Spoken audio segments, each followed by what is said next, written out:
Bonjour à tous. Pourquoi je ne maigris pas à 40 ans et plus malgré tous mes efforts? C'est le sujet de la petite vidéo de ce matin. Je citerai pêle-mêle comme ça. Premièrement, évitez d'être la poubelle de vos enfants. Parce qu'à 40 ans et plus, nous avons souvent des enfants. Et lorsque ces enfants mangent pour un problème d'économie, nous avons tendance à vouloir terminer ce qu'ils mangent. Or, c'est dangereux pour nous. Évitons donc d'être la poubelle de nos enfants. Deuxièmement, évitons de stresser. Le stress fait partie de notre vécu quotidien. Simplement parce que stressé par le travail, stressé par la famille, stressé par les problèmes d'argent.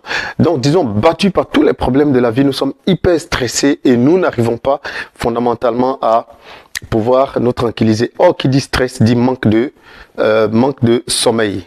Manque de sommeil égale impossibilité de pouvoir maigrir. Et à côté de ça, s'il y a tous ces éléments, il faut éviter au maximum aussi de boire le café autour de jusqu'à 15h, 16h, buvez votre dernière tasse de café pour pouvoir dormir tranquillement. Évitez aussi l'alcool qui est un élément excitant et qui, si dans un premier temps vous donne l'impression de pouvoir vous permettre de dormir tranquillement, en fait sur le long terme devient un ennemi très dangereux pour vous. Autre élément, il faut éviter d'aller faire les courses le ventre vide. Simplement parce que lorsque nous avons le ventre vide, nous avons envie d'acheter tout ce qui est dans le supermarché. Et ça, c'est très dangereux. Si vous devez aller faire les courses et que vous sentez que vous avez faim, asseyez-vous, mangez peut-être un fruit, une pomme, un avocat, tout ce que vous voulez, un fruit pour avoir quelque chose dans l'estomac et ne pas arriver au supermarché le ventre vide. Cela va vous aider et vous empêcher d'acheter les crasses qui vont être les éléments que vous allez grignoter plus tard quand vous serez chez vous à la maison et qui vont être des éléments qui vont venir détruire, n'est-ce pas, votre processus de perte de poids.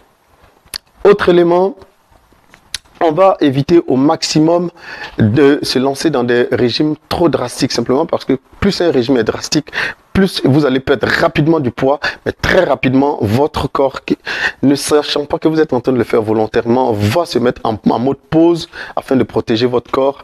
Et là, vous n'allez plus jamais perdre de poids. Donc, évitez les régimes trop drastiques. Il faut éviter de manger trop vite. Simplement parce que plus vite nous allons manger, plus nous allons ingérer des nourritures. Simplement parce que l'information qui part de l'estomac au cerveau arrive beaucoup plus en retard, beaucoup plus tard. Et donc, si nous mangeons lentement, l'information a le temps d'arriver au cerveau et ainsi nous pouvons contrôler ce que nous mangeons. Vraiment, prenez le temps de mâcher et de manger vraiment tranquillement. Cela vous évitera aussi d'ailleurs d'avaler trop d'air, ce qui va être à la base de ballonnement de votre estomac. Alors, pour terminer, je dirais que si vous ne l'avez pas encore fait, vous pouvez télécharger le programme d'entraînement qui est en bio et puis abonnez-vous.